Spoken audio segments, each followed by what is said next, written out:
Ladies and gentlemen, theys and thems, it's time to get down to that baseball beat down. That's right, we're switching up and around. I came to get down. So get out your seat and jump around. Today, we have one of the best prospects in all of baseball. That's right, he's a right handed pitcher. He's a relief pitcher. He has been around, whether it's been a bunch of different colleges, we'll get to that in just a little bit, whether it's been his activation in the indie league as a player. Yeah, Roswell, I'm looking at you. We'll talk about just a little bit. But without further ado, it's time to introduce your favorite relief pitcher coming into the pros soon enough. His name is Colby. Head. Colby, how you doing today, my friend? I'm doing good, man. I'm doing good. How are you? I am absolutely amazing. Thank you for being here, brother. Born in the ATL Atlanta, I used to have a house in Marietta. How's the ATL treating you?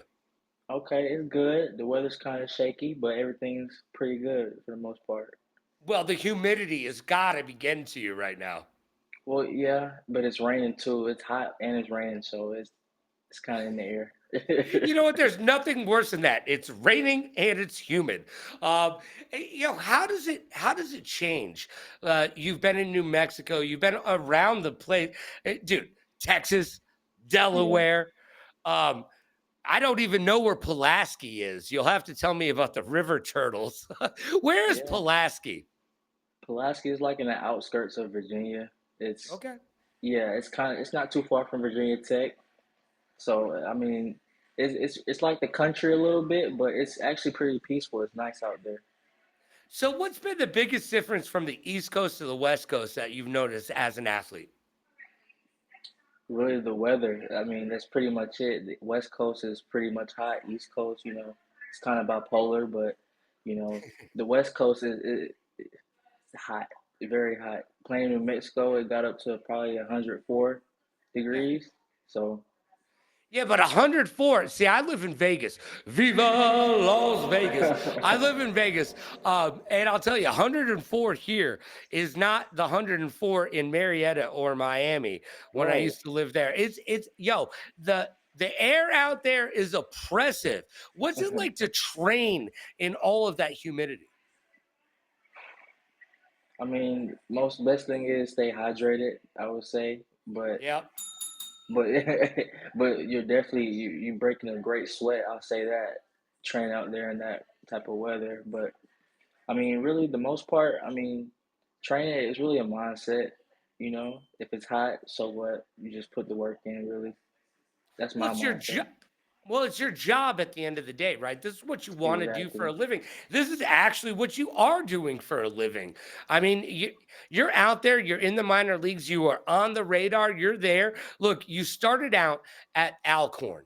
Okay, what hmm brought you there? What was the catalyst to get you there? Well, I met a coach at a showcase. I went to go to a showcase up. It wasn't in near Marietta where you was at, but it was kind of on the west side of Atlanta. Um, I went out there for a showcase. I actually hit some good numbers. I wasn't probably in the best shape, but when you got that arm, what can they say? So I mean, I hit a pretty good number. I had a few coaches reaches out, but Alcorn they kind of showed more interest. I met Coach Fuentes. Um, he told me, yeah, you can come out on a visit. We want to offer you a scholarship. And hearing that from a Division I college out of high school, Right. I'm not taking that down. And then they offered a pretty good amount, so I was like, definitely, I'll take that offer. And I ended up committing on the visit, which was pretty awesome. So just to get my That's feet wet. That's great. It must have been great for you and your family to know that you're going to get a higher education, be able to move on. And you took that opportunity at Alcorn to hone your skills, get better, and you moved on to Texas Southern University State. How did that come about? Well, um, my first year at Alcorn, my coach got fired after the playoffs. No, God. Yeah, man. Coach ends up getting fired. The reason that you went there for the coach, coach gets fired. All right, now what do you do? So then we go to the playoffs. I don't know how we only won 6, 7 games. We made it in the play. We made it in the playoffs. We ended up getting the win though. I had a good start. Went 7 innings. Probably against probably the best team in the SWAC, Alabama State. Uh, Roll Tide. so we beat them. Coach ends up getting fired. Mind you, Texas Southern played right before us, and they lost. The coach seen me pitch. He reached out to me. Well, actually, I went to Winchester, Virginia, to go play in the summer league, Okay. and their coach ended up said, "Yeah, we can fly you out to Houston, have you on a visit." Because I've never been to Texas before. I never flew before ever in my life. That was my Yeah, first but flight. ironically, all your exes live there. You didn't know that, but they do. Oh my, yeah, man. But actually, that it was actually a quick flight too. Wasn't too bad. Um, Do you pretty not like like flying? You said quick flight, like that's a really good thing. Do you not like flying? I actually do like it, but it's being in the air. I'm not a big air guy, so I'm not a big air. I just needed to breathe, but I'm not a big air guy. I right, get it. right. I get it though. I'm not a huge fan of flying anymore either. Uh, look, dude, 200 pounds, 6'1". You're only 22 years old. 23 now. Oh, you just turned 23. All right, my bad. Just turned I 23.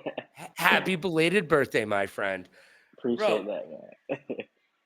now after you leave Texas, you go over to HBCU Delaware. Hmm. And that seemed like a really good place for you. Just judging by what I've seen on the internet, it seemed Yeah, like that was a home for you. yeah. Delaware State was really different. I mean, the conference, it wasn't HBCU. They moved to the Northeast Conference, so you're playing Okay. schools like, yeah, you're playing like more mid-major level schools. You got Mhm. Sacred Heart University, Yep. Wagner. You're playing more I'll say intellectual schools because those are like you got to have real high GPA scores and SAT scores to get in those type schools. So Hmm. playing those teams was actually pretty good too as well. They had good coaching and it was good competition. It was way different from HBCU actually, but actually Delaware kind of was a home feeling because I stayed by myself too as well. So it was it was it was actually a pretty good time there. I had a good time in Delaware for that year. Now, would you say that sports helps you keep your focus on education as well? Because you got to keep up your grades to be able to play sports. Exactly. Yeah.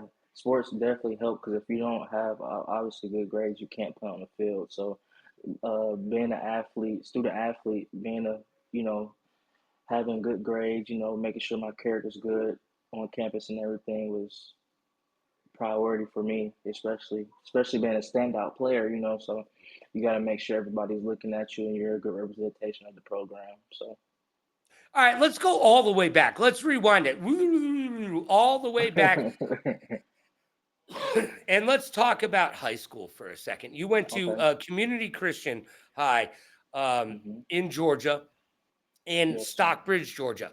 Now, how did that prepare you for what you were going to do in college? Because you didn't sit still, you didn't rest on your laurels. You moved, you made moves, you had things happening for yourself. How do you think your coaches and the team over at Community Christian prepared you for that? Well, actually, I actually had a great relationship with my coach because at first I went to a private school called Creekside Christian before that, Mhm. and I ended up transferring just for I wanted to get more, offers obviously and have more exposure. So I went to Community Christian. They had a great baseball program. They had a lot of guys getting offers and picked up to bigger programs. But the coach there, he actually had a good relationship with me. Reached out to coaches for me, make sure he posted stuff. Because the game now, everybody's posting online and stuff, making sure. So that was a Hey, big thing for you've me. got some look, you got some influencer style. Hey, Yeah. for a D1 baseball player and a minor league baseball player, you got some followers. You're doing your thing. Are you into the influencing thing, or is that just part of what you have to do as a business? I'm pretty much into it, the influencer, because I actually got some good NIL deals. Uh, I got one with the deodorant brand. Let's go. We like brand deals, baby. We like brand deals. Now, have you always seen yourself as a relief pitcher, or do you see yourself as a starter? um, I see myself as a relief pitcher, most definitely. You're I feel happy like with that role? Like, I guess let me form an actual question as opposed to just throwing stuff out there. okay. As you become older, and you've always been relegated as the best on the team, one of the best on the team. What does it take mentally to be able to put yourself into a position where you go, My job is to clean this up and be a relief pitcher as opposed to being that starting pitcher? Because I assume in high school you were starting, you'd probably be batting pretty well as Yeah. well. Um, Yeah. yeah, I know how it rolls. But then No, seriously. when you get up to the pros, they say you need to know your role. What was it like for you for the first time when they said get in the bullpen, kid? Honestly, my whole mindset changed because as a starter, you got more time and Mhm. everything to get your mind right. But as a reliever, it's you got to be ready to go. So I've always been a go getter type. Always, okay, let's go, let's do this thing. But as my velo went up, um, you gotta have that mindset to where nobody can really touch you, because if you got any bit of just any of like fear or anything, that's when the game kind of catches up with you. So you got to kind of be fearless on the mound, ruthless. So that's the main thing with me, having that okay fearless attitude. Uh, Nobody can really touch me, So So what is your go-to pitch on the mound? When you know you got to get the out, what's your go-to pitch? um, that's actually a good one because I trust all my pitches, but I'm I'm gonna have to go with the curveball. I'm All right. 12-6. So give me your three best pitches real quick.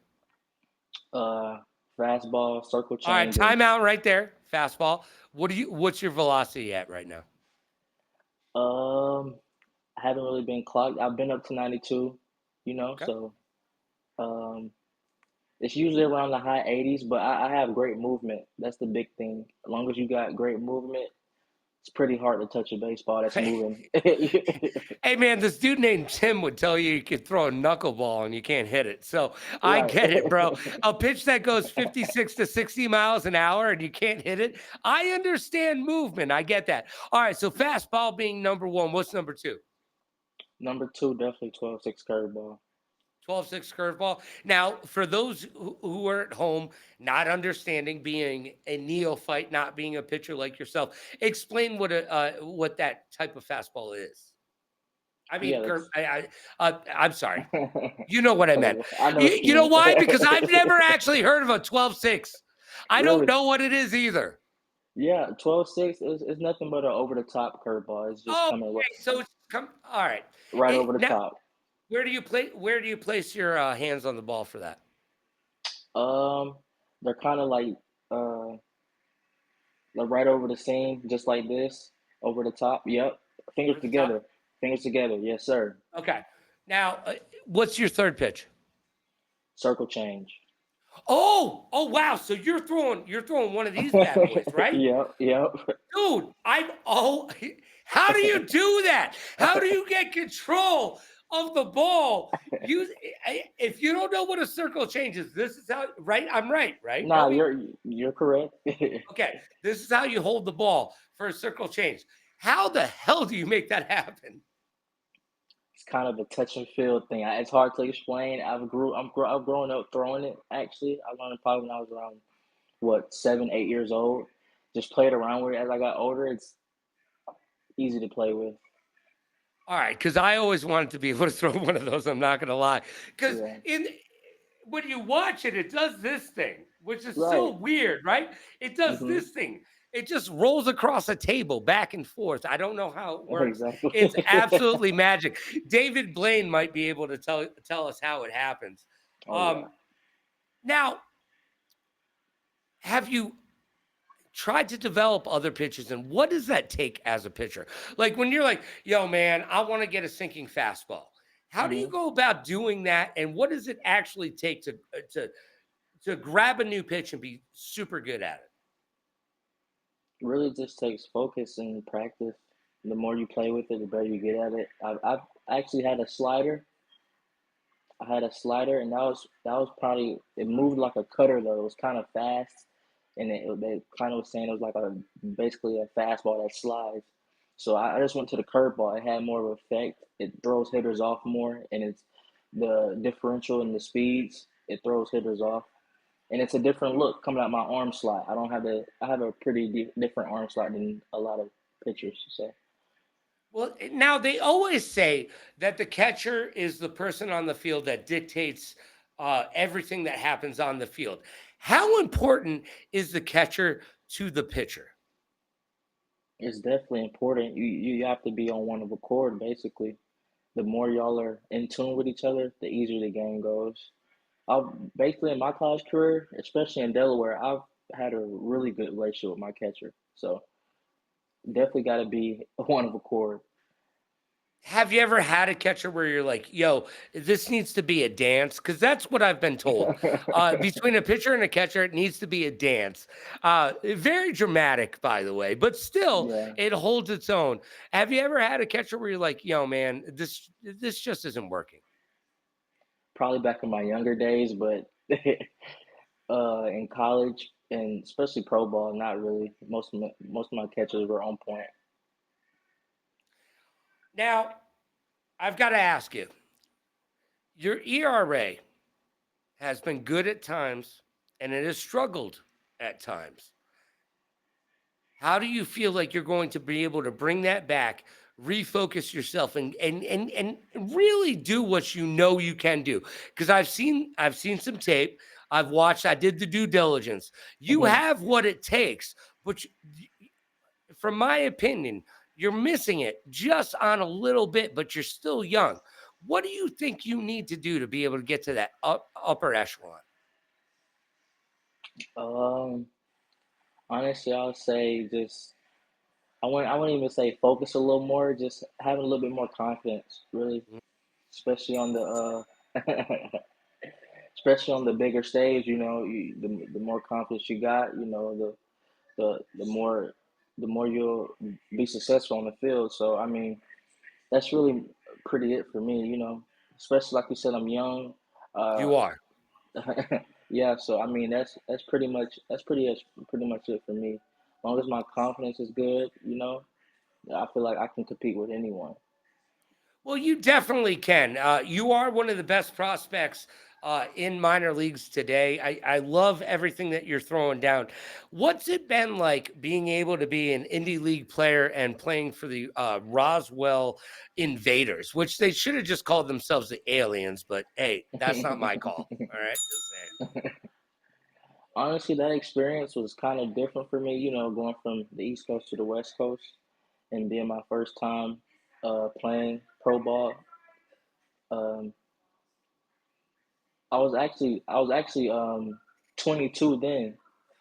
I just had turned 22 then, and I was playing with all these older guys, 26, Yeah. like 30 years old, and I'm like, okay, and I'm kind of adjusting to it. They're telling me you're young, just listen. And I ended up finishing that season with a pretty good ERA, probably one of the best ERAs in the league. And but what I took from that was, just staying, tunnel vision, because everybody's really trying to move up. They want to, and it's not really a competition, especially with your teammates. So the best thing I was doing was basically just having a tunnel vision, you know, helping guys out that probably wasn't having good games like I was, probably helping them out even though I'm young, just giving, good feedback, good encouragement, especially during the practice days. So that's How been hard? How hard is it to be a young kid on the road in minor league baseball? Uh, it's I would say tough, but mainly I just try to stay just stay to myself. Really, probably have some headphones on because those road trips are kind of lengthy. So Yeah, you ain't flying anywhere, brother. yeah, I You know. know, you'll be lucky if you get peanuts on the bus, right? Right, literally. But yeah, What's the biggest lesson that you've learned from your journey in baseball thus far? biggest lesson is probably just staying humble. Just not really getting too high or getting too low, especially being a pitcher. Yeah. So You're going to have that's good days and bad days, man. Sometimes you're going to get ripped for it. They're going to grip it and rip it. There's nothing you can do about it. As a pitcher, when you get back from a loss, how do you mentally prepare yourself for the next round? Because it's the next day generally. Baseball is one of the most unforgiving sports of any sport. It is the most unforgiving sport. We've got way too many days. We're in the dog days of summer. You get a mhm. loss. How do you mentally prepare yourself for the next win? Honestly, just making sure you have a strong mental. Just staying in high spirits. Make sure you think about it, get it over with. But the main thing for me, I try to get some work in, get my mind off of it. Because I mean, at the end of the day, you're a team. So everybody gotta just be. Everybody gotta be together. I would say because it's a team sport. So I mean, that's pretty much it. Staying in high spirits. Well, I can agree with that because everybody wants to say Bill Buckner lost the Red Sox 1985 World Series against the Mets. But guess what, kids? That was game 6. There was still a game 7. We totally don't remember that.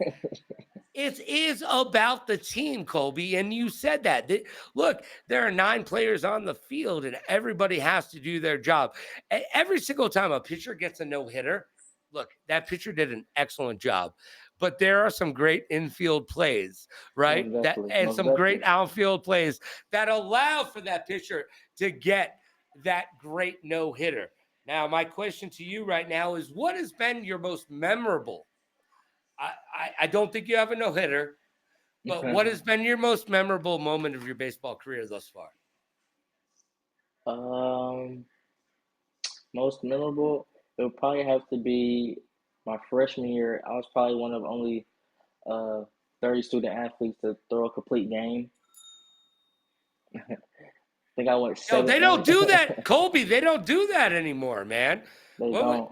dude? You haven't seen a complete game in the pros. Literally, if it wasn't a no hitter, you don't see a complete game anymore. Why do you think that is? Do you think it's just resting? The more that we know about the mechanics of baseball and the way your arm works and the way your body needs to recoup itself, do you think it's got to do with that, or do you think it's self preservation from the manager's perspective? Nah, I think it's just I don't know. I think it's pretty much either you're ready or you're not, so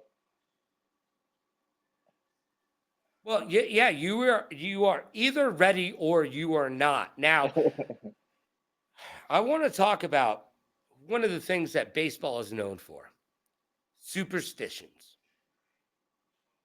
And we're going to get to that in just a little bit. But before that, I want to talk about the other thing that baseball is named for. Sorry, I realized that was one of my questions in 5 questions.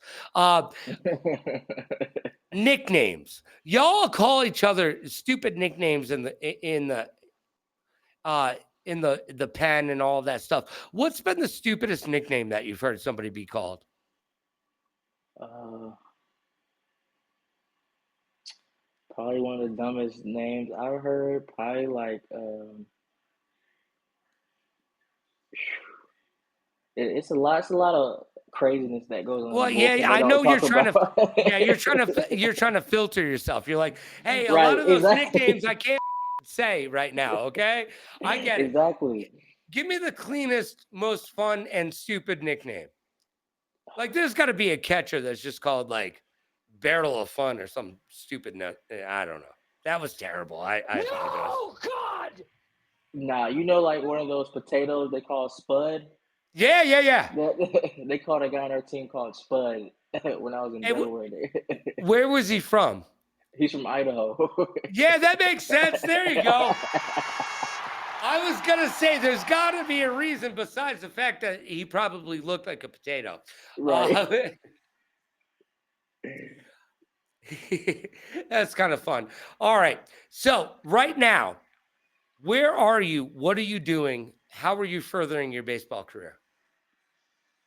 Well, right now I'm back in ATL, and I'm just, for the most part, just grinding.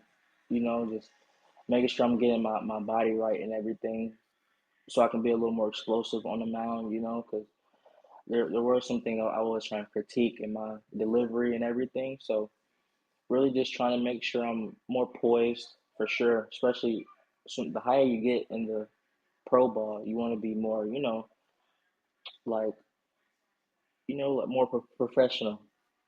like Yeah, that makes sense.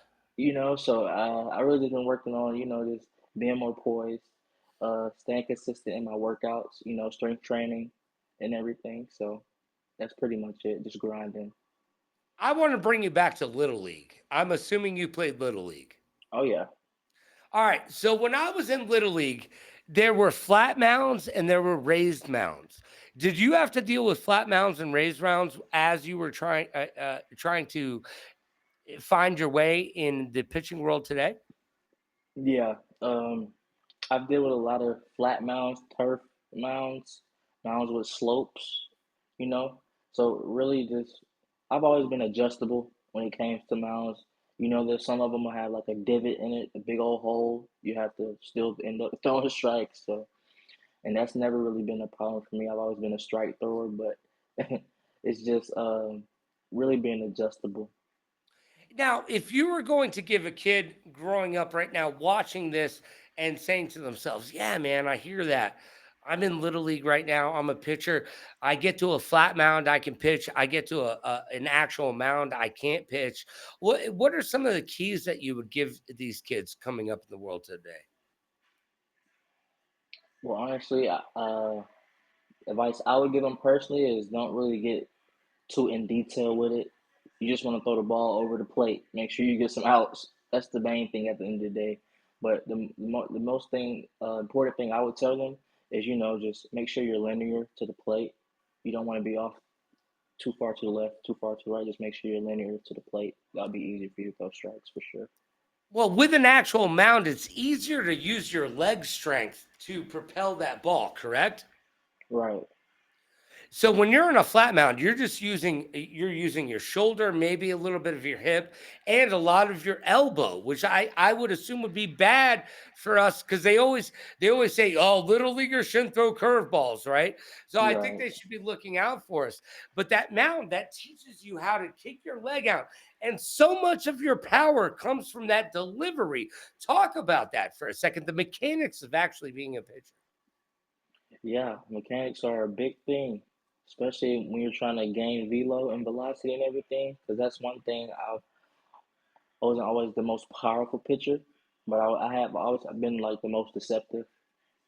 Because like I said, my arm path is different, but definitely using all of your body is the main thing. Um, I've always been told I have strong legs. You just got to be able to use them, of course. That's what I'm saying. Yeah, You would think I knew what I was talking about, but I don't. Um, right.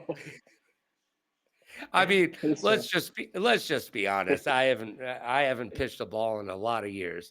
What's the funniest thing you've ever seen in a baseball game? the funniest thing, Yeah. probably someone hitting a home run and not touching one of the bases and getting out. Oh Jesus, That's really? yeah. I mean, he complete bomb misses a base. He ends up getting out. Bomb for no reason. No, God. Yeah, that's terrible. All right, whomever you are, you know who we're talking about right there. Um, Now, baseball. we've already talked about it. It's a team sport, but it's also somewhat of an individual sport as well because you're out there on the field by yourself, waiting to make a play, doing your thing. How much is camaraderie and teamwork and just the matter of how you get along as friends catalyst for wins? Yeah, it definitely plays a big part. Especially, they say on and off the field, but I would say more on the field because in practice, in the locker room, that's where you see where everybody who they truly are. So, I would say basically just, everybody should just be, great teammates at the end of the day. We're a team, so really just being there for one another. If someone's not, effing up, not doing right, Yeah. feedback, good, give them some good criticism. Yes. You don't want to hurt nobody's feelings, obviously, Right. because, but, just being a team takes, each other, I would say, Now, do you see yourself as a leader? for sure. 100%. I'm the type of leader, I don't really say too much. I lead by example. Okay. Um, yeah, so I could be the leader to, yell or, just try to be the motivator, but I'm more of a, okay, I'm in the bullpen, I'm getting my work in, I'm getting my sprint work in, staying to myself, I'm locked in, but I'm not the type to just shake off anyone either, so. Do you have any moment in your mind that you can think back to and say, "Hey, I was a good leader right then"? Um, Most definitely, most definitely. I'll say my senior at Delaware, we had a freshman pitcher. Um, Mind you, he's a freshman. He throws harder than I do. He's hitting 93s, 94s, even touching 95s, and he probably didn't have one of his best outings. And I don't know if he like hurt his arm or he was kind of faking it, but some pitchers are. You have a little rough game, and now you're a little banged up. And I'm just telling them, don't really get in your head too much because I've been there. I've done the same thing you've done before. I had a start where it wasn't the best, and now I'm hurt. It's more of a mind thing, because he has the stuff, he has the velo, but he has a strong mind. He could probably get picked up one day. He has the velo. Great person. Now, as baseball fans, we primarily see pitchers just throwing pitches into the bullpen. What is a pitcher's training day like? Well, as a relief pitcher, we do more explosive stuff, because you're coming in for basically an inning or two, and basically it's more just sprint work, band work, and you're just doing a lot of upper body and leg lifts. So, and that's basically what I've been doing this summer, a lot of leg lifts because I'm trying to get into my legs more, obviously. So, really just taking your strength training seriously because being a relief pitcher, you can get, I wouldn't say injured more than a starter because you're coming in quickly and then you gotta be ready the next day. So you gotta make sure you gotta make sure you're doing some type of recovery work. So Well, we were kind of talking about this earlier, but I want to retouch on it because you just brought it back up. How important is the kick in baseball as a pitcher? uh the kick in baseball as a pitcher, I mean being a pitcher you gotta be a dog. Like you said, the dog days of summer. Right. You gotta be a dog on the mound. That's pretty much it to it. If you're not a dog, they're gonna treat you like a puppy. So I mean Yeah. that's pretty much it, man. I've always been like a dog type pitcher on the mound, So um, that's pretty much it for me. Just you got to be a dog, man. You got to have that dog mamba mentality. Ho, ho, ho, ho. All right. Now, 2 years down the road, Colby, where do you see yourself? 2 years down the road, I'm somewhere in the sports scene, man. I'm somewhere in the majors. Uh, Not playing. I'm working. All right, hold on. Do you have a team that you'd love to like? What's your dream team to play for? Dream team to play for. Dream team. I mean, I like pretty much, I like pretty much, these different teams. I know you just want to get paid and play baseball and enjoy the sport. I get it. I get it. But come on, man. Growing up, there's got to be one team that in the back of your mind, you're like, man, my family and I would be so proud if I played for them. Yeah. I mean, being home here with the Braves, that would be perfect. You know. Yeah. Yo, that new stadium is dope. Oh yes, sir. It's pretty nice. I sat next to Kevin Costner when I was there, by the way, Wow. which was yeah, right. You're just like, oh, that's Kevin Costner, Field of Dreams. Hey, what's up, bro? How you living? All right, dude. Nothing better than talking to my newest best friend and on the baseball diamond, if you will, Colby Head. He will be making his return back to. I assume you're going to be just being around the indie league at this point. You're out of college now, right? Yeah, out of college. So it's all about the indie league now. Are you staying with Roswell or are you moving on? Yeah, I done moved on from Roswell. I actually this past fall, I was training and playing a little bit in the Empire League. Okay. Yeah. So, and they're actually, I think they're about to finish up in New York. I didn't want to go play there. I wanted to just get my body right, get more healthy. Mhm. Just to. I actually, I got an email from an Atlantic League coach out in North Carolina, but they ended up having the full roster and everything, and they ended up picking up an outfielder and an extra pitcher. So that would have been nice to go play in the Atlantic League. It's like a AAA for indie ball, basically. So yeah, Well, yeah, it's just good to play baseball anywhere, right? At your anywhere, age, man. dude, at your age, you're just loving it, man. What's the coolest part about traveling?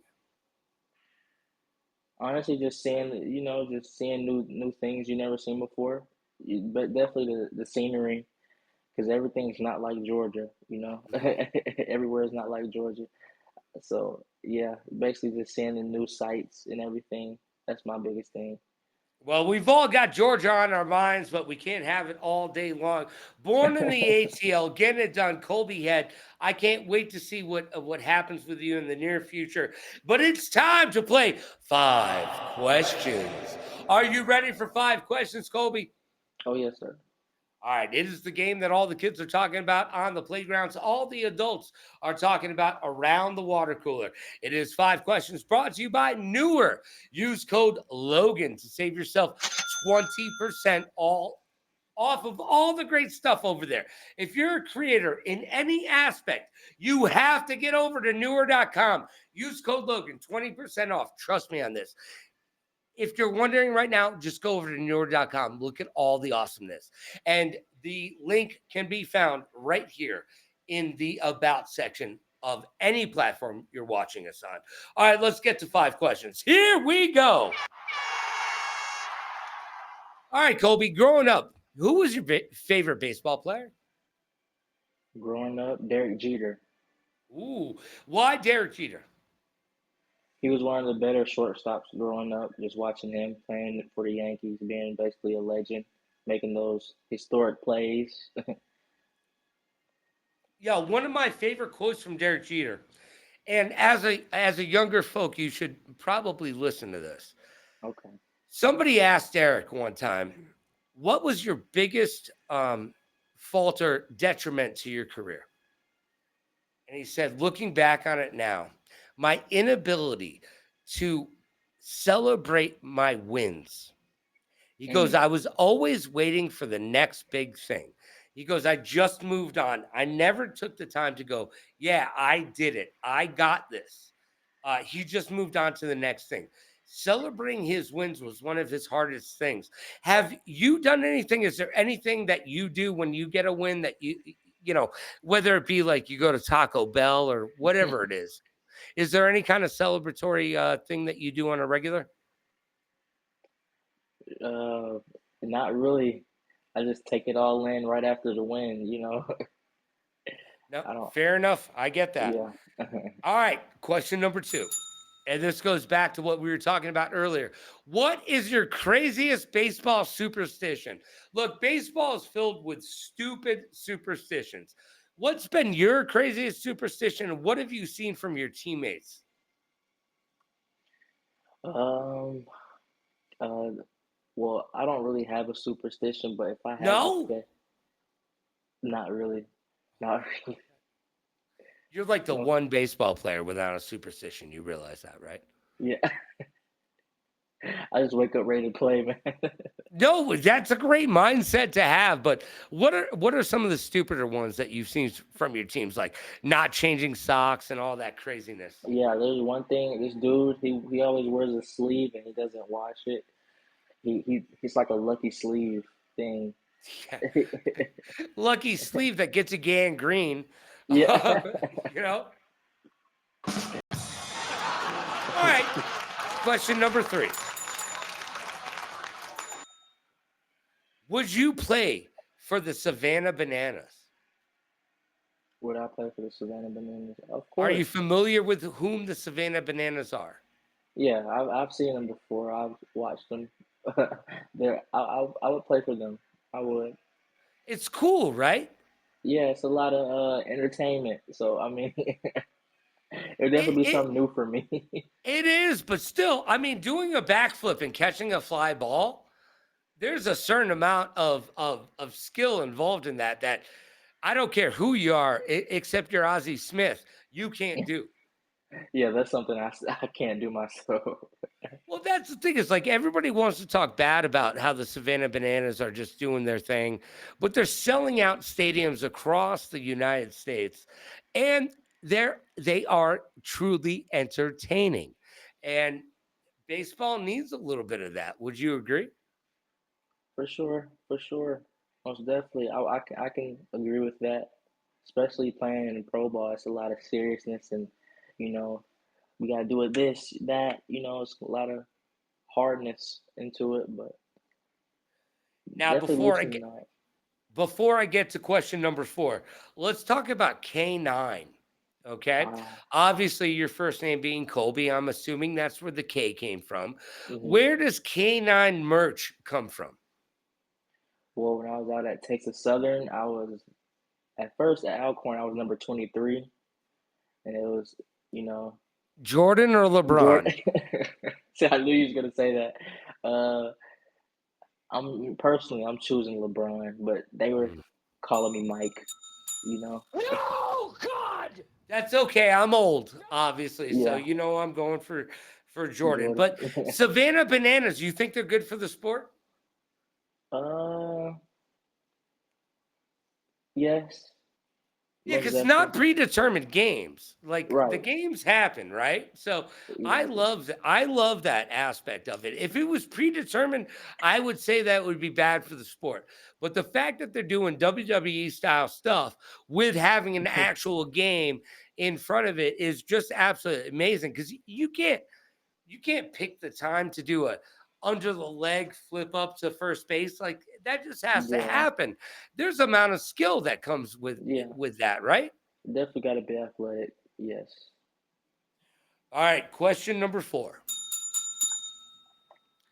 what does sitting in the bullpen teach you? Um, teach you to be ready at all times because you never know when your name's gonna get called. I'll say that. So definitely just being ready. Staying hot, as they say. All right, and our final question number 5 of 5 questions. You've been around a little bit. Minor league teams are very precocious. They have some interesting things going on about them. What's your favorite minor league team name? Favorite minor league team name? That's a good one. It's not terrible, right? It's not terrible. I'll probably have to say probably the Rockers, The Rockers. All right, where are they from? North Carolina. The North Carolina Rockers. I, Yeah, I assume they're not for the whole state, but what yeah. what do you love about that? Is it the mascot? Not really. I think their logo is like a rocking chair. So Is it is it really a rocking chair? Like it's yeah, not like a dude going, ah, it's a nah, rocking chair. nah, it's a rocking chair. Now, my question to you, have you been to that ballpark before? I have not. All right, I have because not. it'd be amazing if they had a whole row that you could get with rocking chairs. Right. That would be cool. Send me my residuals, kids. I'll be here. All right. Yo, Colby, it's been great chatting with you today. I hope you had fun with us. Oh yes, sir. Most definitely, man. All right, Colby, where do you think we're going to be able to see you next? Um, Hopefully on a minor or major league team. Most definitely suited up, ready to play with my cap on, uni on. That would that would Heck be yeah. nice. That would And be nice. before we go, tell everybody all the information that they need to be able to find you. Oh yeah, you can find me on Instagram at Kobe Up Next, two T's at the end, and you can find me on Twitter at KobeHead2. All right. Well, I appreciate you coming by and saying hi today. Of course, this has been another illustrious episode of Logan Summit Show. I am, of course, Logan Summit. And we've got one more interview coming up in just a little bit. So don't go anywhere. We'll be back in, eh, I don't know, about an hour. All right. Colby, thank you for being here. I appreciate you. Oh yes, sir. Thanks for having me, man. Yeah, I wish you nothing but the best of success in your future, and I'm sure that you will have it if you put your head to it. You can get it done. All right, until the next interview, do me a favor, everyone. I appreciate you being here. Be good to yourself, be kind to others. Pay it forward, play it forward. Rock like a party star, party like a rock star. Smile strong, laugh loud. Last but not least, please like, follow, and subscribe so you will know when we will be back. And Colby, thank you once again. Till next time, remember, everybody loves a good home run, unless you're a pitcher. Colby, we'll see you again. Yes, sir.